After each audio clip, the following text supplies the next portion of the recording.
ওনার সঙ্গে আমাদের foreign office খুবই ক্লোজ কন্ট্যাক্টে থাকে, সুতরাং উনি অবশ্যই আলোচনা করতে পারেন, কিন্তু তার সঙ্গে ডিসিশনটার যোগাযোগ নেই।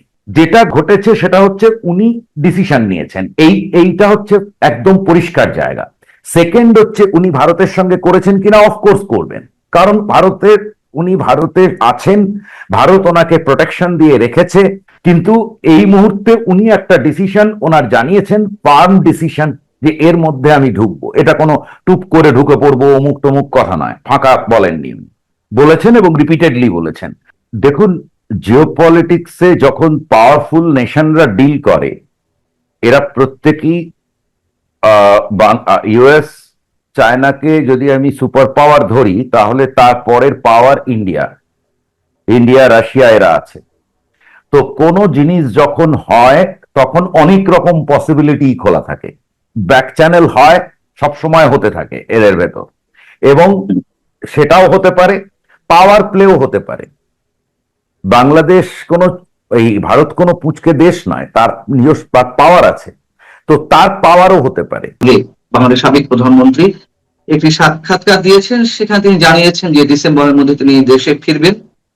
একই কথা আরেকটু স্পেসিফিক্যালি আন্তর্জাতিক বার্তা সংস্থা রয়টার্সকে তিনি জানিয়েছেন সাক্ষাৎকারে যে ডিসেম্বরে তিনি দেশে ফিরবেন এবং আত্মসমর্পণ করবেন। যে বিষয়ে আপনার কাছে জানতে চাওয়া সেটি হচ্ছে বাংলাদেশ থেকে দায়িত্বশীল অনেকেই অভিযোগ করছেন ভারত সরকার এই মুহূর্তে আর শেখ হাসিনাকে রাখতে চাইছে না, তিনি তাদের গলার কাটা হয়ে আছেন, তাই শেখ হাসিনা বাধ্য হয়ে ভারত থেকে সরে পড়তে চান এবং উপায়হীন হয়ে বাংলাদেশে তিনি ফেরার ঝুঁকি নিতে চাইছেন। আসলে কি এমন কিছু ঘটছে, ভারত সরকার শেখ হাসিনাকে আর রাখতে চাইছে না? আপনি এই বিষয়ে কতটুকু জানেন? নমস্কার মঞ্জুরুল। প্রথম কথা হচ্ছে, বাংলাদেশ থেকে অনেক কিছুই শোনা যাচ্ছে। কেউ এসে বলছেন, আসিফ নজরুল এসে বললেন উনি চলে আসুন, তাহলে একটা স্টেটমেন্ট দিলেন। শফিকুল আলম, প্রাক্তন যিনি ছিলেন প্রেস সেক্রেটারি, তিনি বলেছেন এটা ভারতের জন্য স্টেটমেন্ট, ভারত দিয়েছে, এরকম একটা কিছু। আমি আর পুরো পড়ি না, কারণ পড়লে মাথা খারাপ হয়ে যাবে।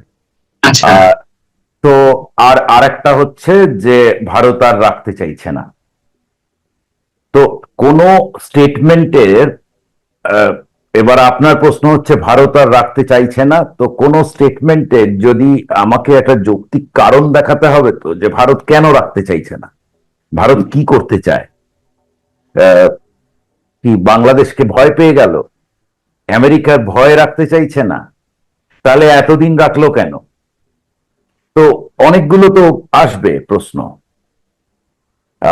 এই ধরনের কোনো জিনিসই নেই।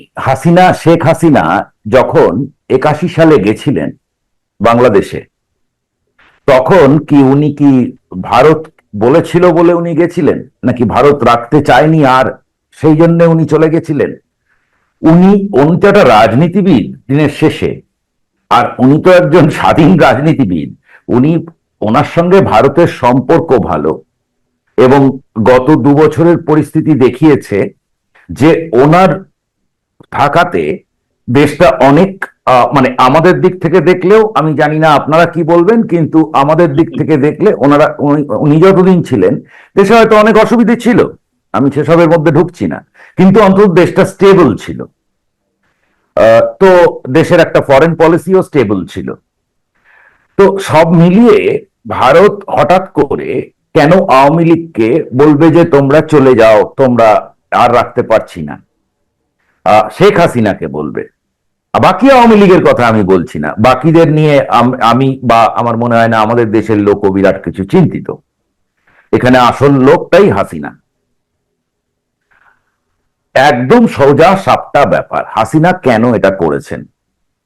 2 বছর হয়েছে বাংলাদেশে সকলে, ইউনূস থেকে বিএনপি অব্দি এসে, আমি অন্তত যতটুকু বুঝতে পারি দূরে বসে, সেটা হচ্ছে যে হাসিনাকে এখন, হাসিনার যে মূল্যায়ন, সেটা 2024-এর জুলাই মাসের মূল্যায়নের মতো না। এখন সেই মূল্যায়ন অনেক বদলে গেছে।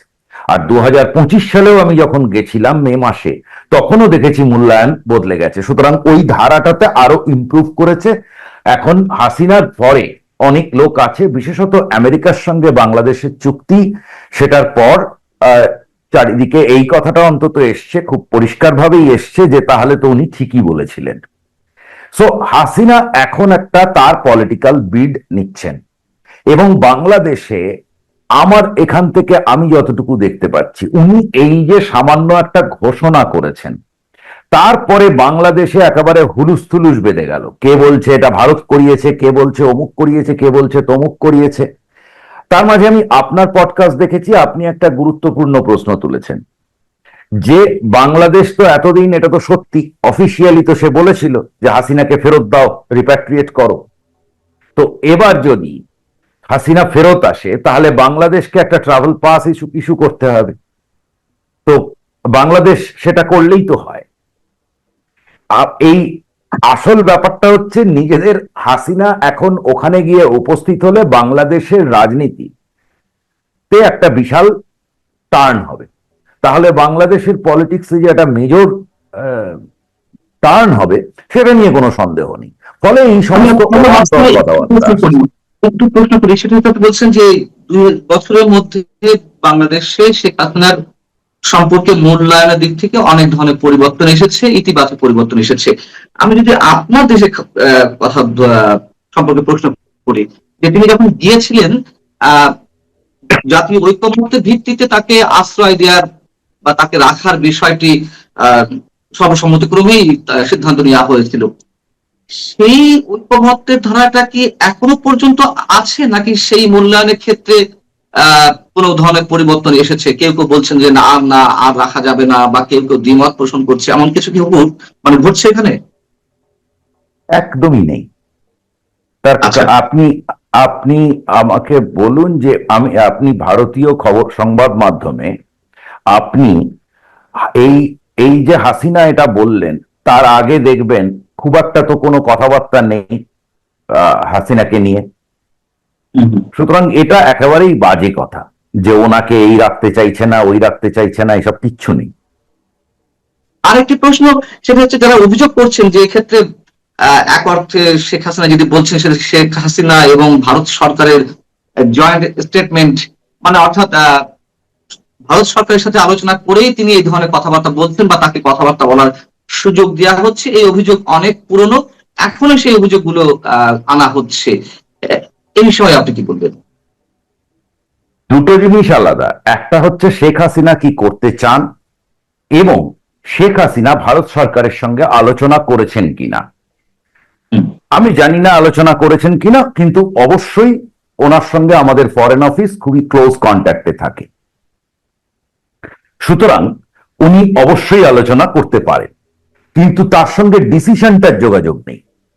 1, 2, যেহেতু এই মুহূর্তে আপনাকে বুঝতে হবে যে জিওপলিটিক্যালি ভারত শেখ হাসিনাকে আমেরিকা আশ্রয় দিত না, এবং আমেরিকার স্নেহধন্য যে জগৎটা আছে তার মধ্যে আপনার কাতার থেকে শুরু করে ওপাশে ইউরোপ, তাহলে সেই সমস্ত জায়গায় হতো না, কারণ আমেরিকা ওনাকে পছন্দ করেন।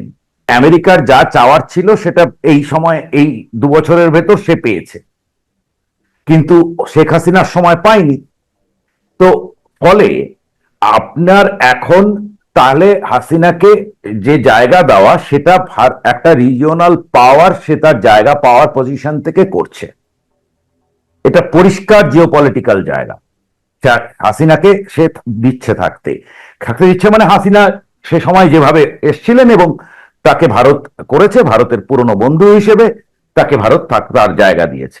এবার উনি একটা পলিটিক্যাল বিড নিচ্ছেন। যে বিডি নিন, একটা জিনিস খেয়াল রাখতে হবে, সেটা হচ্ছে প্রথম কথা হচ্ছে ভারতে থাকাকালীন একটা দেখলাম কেউ একটা স্টেটমেন্ট করেছে যে কি সব বলে যে এরকম কাপুরুষ, তা কাপুরুষ শব্দটা খাটে না যদিও একজন মহিলার ক্ষেত্রে।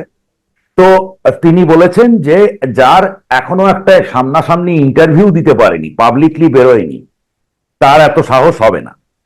প্রশ্ন হচ্ছে শেখ হাসিনা যে ভারতে ছিলেন, কেন উনি এরকম টাইট সিকিউরিটিতে আছেন, তার কারণ আছে। শেখ হাসিনার ওপর লাইফ থ্রেট ছিল, ইন্টারন্যাশনাল লাইফ থ্রেট ছিল। আমি বাংলাদেশ থেকে বলছি না শুধু, শেখ হাসিনা জিওপলিটিক্সে একটা বিরাট বড় ব্যারিয়ার হয়ে দাঁড়িয়েছিলেন। ফলে শেখ হাসিনাকে ওপর অনেক কিছু ছিল, এবং শেখ হাসিনার ভারতবর্ষে থাকাকালীন যদি কোথাও কোনো কেশাগ্রটি স্পর্শ হয়ে যেত, তাহলে তার দায় ভারতের ঘাড়ে পড়ে যেত, সেটা আওয়ামী লীগের লোকেরাও দিত। ফলে ভারত তা কার সিকিউরিটি, ওটা শেখ হাসিনা ডিটারমিন করেননি, ওটা ইন্ডিয়া ইম্পোজড। ইন্ডিয়া ইম্পোজ করেছে যে তুমি বেরোতে পারবে না এই চৌহদ্দির বাইরে। আপনার মনে থাকতে পারে 75 সালের পরও এই রকম সিকিউরিটিতে রাখা হয়েছিল ওনাদের, ওনাদের পরিচয় কেউ জানতো না। সুতরাং এই বিষয়টা উনি কেন বাইরে আসছেন না, এই কারণে আসছেন। ওনার রাজনৈতিক ডিসিশন, উনি একটা রাজনৈতিক ডিসিশন, সেই ডিসিশনে উনি স্টিক করবেন কিনা বা ওনাকে করতে দেওয়া হবে কিনা, কারণ বাংলাদেশে ঢুকতে দিতে হবে, সেটা পরের প্রশ্ন হবে। কিন্তু এই মুহূর্তে উনি একটা ডিসিশন ওনার জানিয়েছেন, ফার্ম ডিসিশন, যে এর মধ্যে আমি ঢুকবো। এটা কোনো টুপ করে ঢুকে পড়বো অমুক তমুক কথা নয়, ফাঁকা বলেননি, বলেছেন এবং রিপিটেডলি বলেছেন। সুতরাং it has its own worth. এটার আপনাকে এখান থেকেই আলোচনাটা শুরু করতে হবে।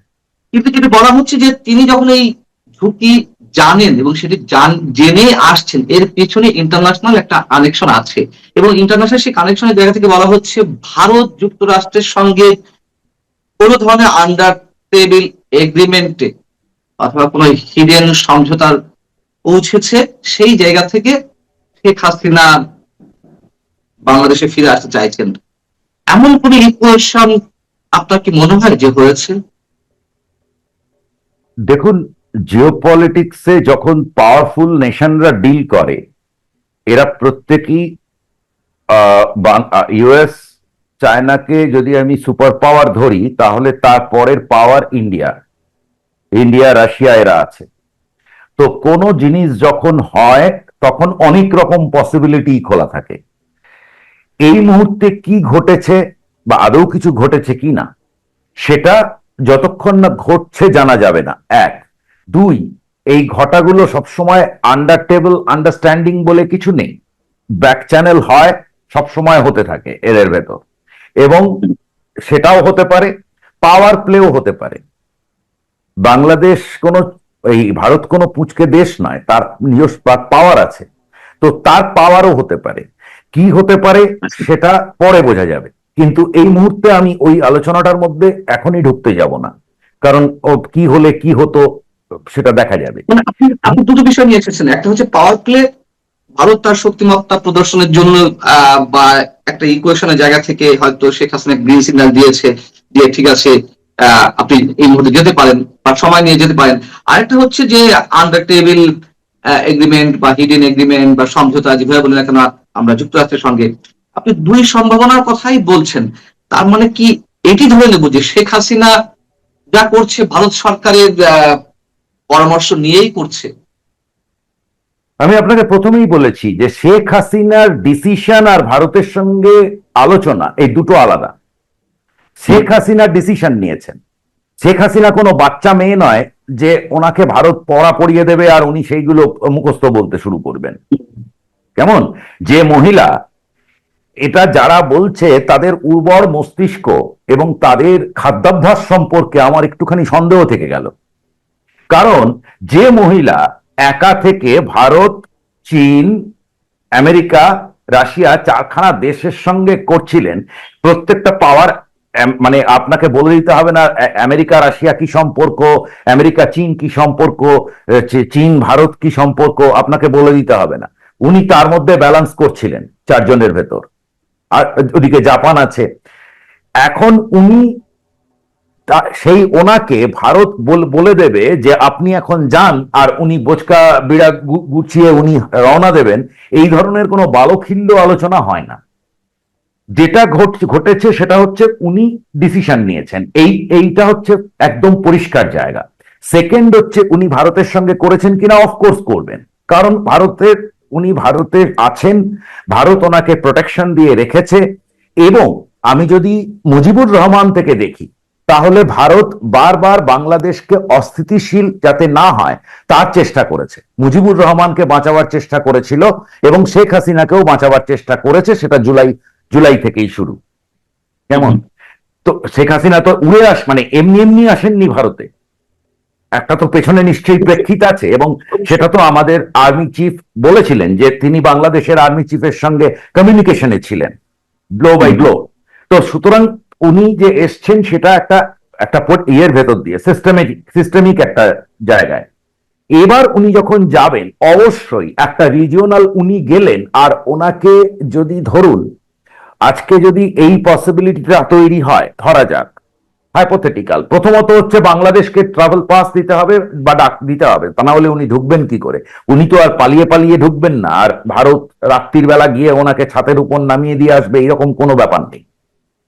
একটা নেতা, দেশের সব থেকে সফল প্রধানমন্ত্রী, আপনি অন্তত অর্থনৈতিকভাবে তাকে বলতেই হবে, তিনি যখন ফিরবেন তখন রাস্তা দিয়েই ফিরবেন, দেখা যাবে তাকে। তো তাহলে সেইটা করতে হলে বাংলাদেশকে তাকে এন্ট্রি দিতে হবে। This is number one. Number two হচ্ছে, যদি উনি যে ঢুকবেন আপনি এবং একগাদা লোক তারা একেবারে সবকিছু বার করে বন্দুক পিস্তল আর যা যা রকমের অস্ত্র আছে হাতে করে দাঁড়িয়ে আছে যে ঢুকলেই কাটবো, যদি এটাই পরিস্থিতিটায় থাকে তাহলে বাংলাদেশকে এই শেখ হাসিনাকে ভারত অবশ্যই সেটাতে মানা করবে, যদি এই পরিস্থিতি থাকে। আমাদের পররাষ্ট্র প্রতিমন্ত্রী শামা ওবায়েদ কিংবা মন্ত্রণালয়, বিভিন্ন মন্ত্রণালয়ের দায়িত্ব যারা আছেন, কিংবা বিএনপির শীর্ষ নেতৃত্ব, তারা বলছেন যে এটি প্রত্যর্পণ চুক্তির মাধ্যমে আইনগত প্রক্রিয়ার তাকে ফিরিয়ে আনা হবে। এখন আমি যদি তাদের পক্ষ থেকে প্রশ্ন করি যে কেন প্রত্যর্পণ চুক্তি ফলো করা হচ্ছে না, ভারত কেন সেটি একেবারে অ্যাভয়েড করছে, এবং হয়তো বসে আছে যে ট্রাভেল পাস দেওয়া হবে, মানে শেখ হাসিনার কথা বলছে সেভাবে তিনি আসবেন, সেটি না হলে কিভাবে আসবেন সেটা অন্য আলোচনা, কিন্তু ভারত কেন প্রত্যর্পণ চুক্তি ফলো করছে না? এগুলো যারা প্রশ্ন তুলছে তারা পরিষ্কারভাবে জিনিসটাকে এড়িয়ে যাচ্ছে। শেখ হাসিনা কি শেখ হাসিনা কি কোনো টেররিস্ট? শেখ হাসিনা কি সাধারণ ক্রিমিনাল? শেখ হাসিনা একটা দেশের প্রধানমন্ত্রী, শেখ হাসিনা একটা একটা ফিগার তার জায়গায়। শেখ হাসিনার উপর বাংলাদেশে আপনি ইয়ে লাগিয়ে দিয়েছেন, কি নাম, লাইফ সেন্টেন্স, কেমন ফাঁসির অর্ডার দিয়ে রেখেছেন। সেটি বলা হচ্ছে তিনি সাজাপ্রাপ্ত আসামি, তো সাজাপ্রাপ্ত আসামি ভারতে পালিয়ে রয়েছে। ফাঁসির অর্ডার দিয়ে ফাঁসির, আপনি যাকে সারা পৃথিবীতে একটা এমনি ঠিক আছে, আপনার সাজাপ্রাপ্ত আসামি তো না হয় হলো, সাজাপ্রাপ্ত আসামি তো আপনার তারেক রহমানও ছিলেন, কেমন?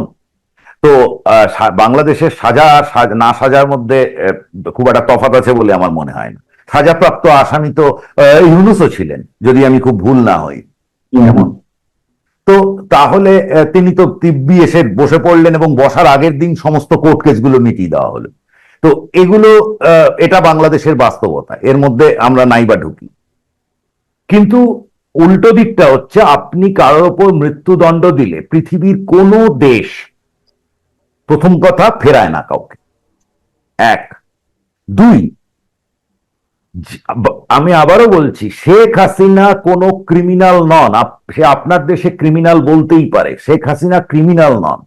শেখ হাসিনা প্রধানমন্ত্রী, তিনি ভারতে এসেছিলেন, ভারত তাকে থাকতে দিয়েছে। ওই যে প্রত্যর্পণ চুক্তি বলা হচ্ছে, সেই চুক্তিতে পলিটিক্যাল ক্লজেস আছে, সেই ক্লজ দিয়ে উনি যে আমাদের দেশে আছেন আইনত আছে, ভারত যে তাকে প্রোটেকশন দিচ্ছে আইনতই দিচ্ছে, এই জায়গায় কোনো সমস্যা নেই, কোনো সমস্যা। ওখানে যে ক্লজটি রয়েছে আপনি সেটিকে মিন করছেন কিনা আমি জানি না। একটা ক্লজ রয়েছে, যদি আশ্রয় দানকারী রাষ্ট্র মনে করে যে আশ্রিত ব্যক্তি তার নিজ রাষ্ট্রে প্রতিহিংসা, রাজনৈতিক প্রতিহিংসার শিকার হয়েছে এবং সেই জায়গা থেকে তার লাইফ থ্রেটের মুখে রয়েছে, আশ্রয় দানকারী রাষ্ট্র সেক্ষেত্রে ওই চুক্তি ফলো নাও করতে পারে, ফেরত দিতে নাও পারে। মানে আপনি কি এটিকে মিন করছেন, নাকি আশ্রয়ের ক্ষেত্রে আরো অন্য কোনো ক্লজ রয়েছে? না না, এটা আছেই তো, এটা তো আছেই, অ্যাসাইলাম। আর আপনি যখনই তার উপর মৃত্যুদণ্ড দিয়ে দিয়েছেন, মৃত্যুদণ্ড দিলে আপনি দেখুন না পৃথিবীতে কোন দেশ কজনকে, আপনার কোন দেশে মৃত্যুদণ্ডপ্রাপ্ত আসামিকে ফেরত দিয়েছে? আমি যতদূর আমার যখন খেয়াল পড়ছে, শেখ মুজিবের হত্যাকারীদের একজনের ওপর ডেথ সেন্টেন্স ছিল, কেমন, যিনি কানাডায় বসে আছেন। কানাডা আপনাকে ফেরত দিয়েছে? কানাডাতে তো শেখ মুজিবের হত্যাকারীরা গিয়ে বসেছিল, আরো অন্যান্য জায়গায় ছিল, তারা কোথা কোথা থেকে ফেরত এল? সুতরাং প্রত্যর্পণ চুক্তি টুক্তি নিয়ে এত যে কথাগুলো বলা হচ্ছে, সেগুলো খালি ভারত উঠলেই আর আর শেখ হাসিনা হলেই, আওয়ামী লীগ হলেই এই গাজালাগুলো শুরু হয় তখন। তার মানে ভারত ওই ধরনের প্রত্যর্পণ যে চুক্তি রয়েছে সেটির ধারে কাছে যাবে না, বা সেটি নিয়ে আলোচনা করা ওটা আলোচনাটাই বাতুলতা, এটা কোনো আলোচনারই দরকার নেই। সোজা কথা, বাংলাদেশ যদি হাসিনাকে নিতে চাইছিল, অন্তত অফিসিয়ালি অনেক কথা বলছিল, এখন হাসিনা বলেছেন আমি যাব, বাংলাদেশ বলবে তুমি এসো, হয়ে গেল। এরপরে যদি উনি না যান, তখন অনেক প্রশ্ন আসতে পারে। আজকে গেলে পরে আপনি দেখুন, পসিবিলিটি গুলো ভাবুন। জামাত চাইবে যে এই আমাদের 6খানা গেছে না 5খানা গেছে, তার একবার প্রতিশোধ নিয়ে নাও, একে শেষ করো, ঝুলিয়ে দাও একেবারে। আচ্ছা, আপনার কি নাম, বিএনপি, দেখুন টেম্পটেশন থাকবে, পলিটিক্যাল ইচ্ছে থাকবে হচ্ছে শেখ হাসিনাকে এলিমিনেট করে দেওয়া, কেমন? তাহলে আর তারপরে আরো অনেক কিছু থাকতে পারে, যে তুমি আমার মাকে করেছিলে, জেলে রেখেছিলে, তোমাকেও এবার করব, অনেক কিছু হতে পারে। কিন্তু মোদ্দা কথা হচ্ছে যে এইটা হচ্ছে একটা দিকে সাইড। উল্টো দিকটা ভেবে দেখুন, শেখ হাসিনাকে আপনি নিয়ে গেলেন, নিয়ে গিয়ে জেলে ফাঁসিতে ঝুলিয়ে দিলেন, আপনার কি মনে হয় তারপর বাংলাদেশে বিএনপি সরকার ক্ষমতায় থাকবে? থাকবে না, থাকবে না। এটা সত্যি কথা যে জিয়াউল হক ঝুলিয়েছিলেন ভুট্টোকে, কিন্তু জিয়াউল হক নিজে বাঁচতে পারেন। কোনো জিনিস এমনি এমনি ঘটে না। এক্স্যাক্টলি। আমার শেষ জিজ্ঞাসা সেটা হচ্ছে যে যেহেতু অভিযোগ করা হচ্ছে যে শেখ হাসিনার কারণে ভারতের সঙ্গে বাংলাদেশের সম্পর্ক উন্নয়ন হচ্ছে না, শেখ হাসিনাও কিন্তু ইন্টারেস্টিংলি সেটি উনি ওই শব্দগুলো কিভাবে উল্লেখ করেছেন আমরা জানি না, তবে এটা সত্য কথা, রয়টার্স এর সঙ্গে সাক্ষাৎকারে তিনি একটি জায়গায় বলেছেন আমি ফিরে গেলে তো ভারত বাংলাদেশের সঙ্গেও, মানে ভারত বাংলাদেশের মধ্যকার সম্পর্ক উন্নয়ন ঘটবে। এটি এখন তিনি ব্যঙ্গ করে বলেছেন নাকি বা অন্য কোনো ভাবে বলেছেন, টোনটা ঠিক বুঝতে পারিনি। আপনার কি মনে হয়, যেভাবে বলুন তিনি, যে শেখ হাসিনাকে কেন্দ্র করেই ভারত বাংলাদেশের সম্পর্ক এখনো পর্যন্ত ইউনূস আমলের মতনই অনেকটা রয়ে গেছে, নাকি অন্য আরো অনেক কারণ রয়েছে সম্পর্ক উন্নয়ন মানে প্রত্যাশার জায়গা থেকে না হওয়ার পেছনে? প্রথম কথা হচ্ছে, ভারত বাংলাদেশ সম্পর্ক ইউনূস আমলের থেকে খারাপ হয়েছে, সেটা ওপর থেকে বোঝা যাচ্ছে না। ভারতের ভিসা দেওয়া না দেওয়ার বাইরে এটা দেওয়া হচ্ছে, কিন্তু এর ভেতরকার যে জিনিসগুলো আছে সবকিছুই স্ট্র্যাটেজিতে হচ্ছে, কেন দেওয়া হচ্ছে, কি করা হচ্ছে, কিন্তু ভেতরের যে জায়গা আছে সেখানে কোনো সেখানে আমি তো ভালো কিছু দেখিনি ইউনূস যাওয়ার পরে। দ্বিতীয়ত হচ্ছে, ইউনূসের সময় যেটা হয়েছিল সেটা হচ্ছে একটা কেওস, মানে সেই ফেসবুক সরকার চলছিল একটা, সব দমাদম দমাদম সবাই ফেসবুকে স্টেটমেন্ট দিত সরকারের লোকেরা, সেটা বন্ধ হয়েছে। কিন্তু বিএনপি সরকার ইউনূসের দেখানো রাস্তা থেকে তো সরেনি, উল্টে সেই রাস্তায় আরো বেশি হেঁটেছেন। একটা উদাহরণ দিলে পরিষ্কার হবে, পাকিস্তানের ট্রেনিং ইউনূসের আমলে হয়নি, কথা হয়েছিল, বিএনপির সময় হয়েছে অফিসারদের ট্রেনিং, কেমন? ভারত বাংলাদেশ কিন্তু পুরনো চুক্তি আছে এটা নিয়ে, এবং কত। তো সুতরাং প্রশ্ন হচ্ছে, এটা একেবারে বাজে কথা যে শেখ হাসিনার জন্য ভারত বাংলাদেশ সম্পর্ক খারাপ হয়েছে, একেবারে বাজে কথা। ভারত বাংলাদেশ সম্পর্ক খারাপ ভালো, এটা দুর্ভাগ্য, এটা কিন্তু আমাদের দিক থেকেও দুর্ভাগ্য, কারণ আমরাও ভেবেছিলাম যে ভারত বাংলাদেশ সম্পর্ক যে সেটা কিন্তু একটা মানে এই যে আওয়ামী লীগ ছাড়া গতি নেই ধরনের একটা সিচুয়েশন তৈরি হয়, কেমন? সেটা নতুন কিছু আসুক। বিশেষত বিএনপি নির্বাচনে জেতার পর প্রধানমন্ত্রী মোদী যখন তাকে খুব হোল হার্টেডলি ইনভাইট করলেন দেশে আসার জন্য, তখন আমরা কিন্তু এক্সপেক্ট করেছিলাম যে ভারত বাংলাদেশ সম্পর্কটা একটা নতুন দিকে যাক, আমাদের আর ভাবতে হবে না বিএনপি আর এই আওয়ামী লীগ নিয়ে। সেটা কিন্তু হয়নি। তো আপনি কি বলবেন সেটা হয়নি এটা হাসিনার জন্য? ধরুন হাইপোথেটিক্যালি তারেক রহমান আসতেন এবং এখানে একটা বিরাট হইচই হতো, ওনাকে নিয়ে হতোই যদি উনি আসতেন সেই সময়। এখন কি হবে আমি জানি না, হয়তো হবে কিছু, কিন্তু সেটা অন্যয়ে। তো তাহলে পরে আপনার মনে হয় না যে তাহলে হাসিনার গুরুত্বটা কমে যেত যদি তারেক রহমান সেই জায়গাটা নিয়ে নিতেন? তারেক রহমান হোক, ইউনূস হোক, কেই হোক, যদি আমাদের সম্পর্ক আগের মতনই চলছে, তাহলে তো হাসিনা পলিটিক্যালি এর ইররিলেভেন্ট হয়ে যেত। কিন্তু এটা বাংলাদেশের যে ডোমেস্টিক পলিটিক্স আছে সেখানে মানে কিছু মনে করবেন না, আমার ধারণা সকালবেলা ঘুম থেকে ওঠার পর ভারত বলে কোনো বড়ি সকালবেলা কাউকে খাওয়ানো হয় লোকজনকে। আমি তো দেখি সবাই খায় না। এদিকেও ভারত ওদিকেও ভারত, আমি আপনার সঙ্গে একমত, কেউ কেউ খায় না। রাজনৈতিক ভাবে, মানে আমি এটা রাজনৈতিক ভাবে বলছি, রাজনৈতিক ভাবে এই বড়িটা দেওয়া হয়। এখন সমস্যাটা হচ্ছে যে এই বড়িটা দেওয়ার ফলে শেখ হাসিনা যদি ভারতে থাকে তাহলে ভারত খারাপ, শেখ হাসিনা যদি বাংলাদেশে যেতে চায় তাহলেও ভারত খারাপ। এইটা হচ্ছে এক আজব সমস্যা। তো এটা আমার মনে হয় যে এখান থেকে মানে শেখ হাসিনার সঙ্গে এই 2 বছরে পরিষ্কার হয়ে গেছে যে হাসিনার সঙ্গে ভারত বাংলাদেশ সম্পর্কের কোনো যোগাযোগ নেই। বাংলাদেশ এখন তার যে ফরেন পলিসি সেটা একটা অদ্ভুত ফরেন পলিসি হয়েছে, সেটা পাকিস্তানের ফরেন পলিসি এককালের। সেটা হচ্ছে যে ভারত যা করবে আমরা উল্টোটা করব। তো এখন এইখানে দাঁড়িয়ে আছে।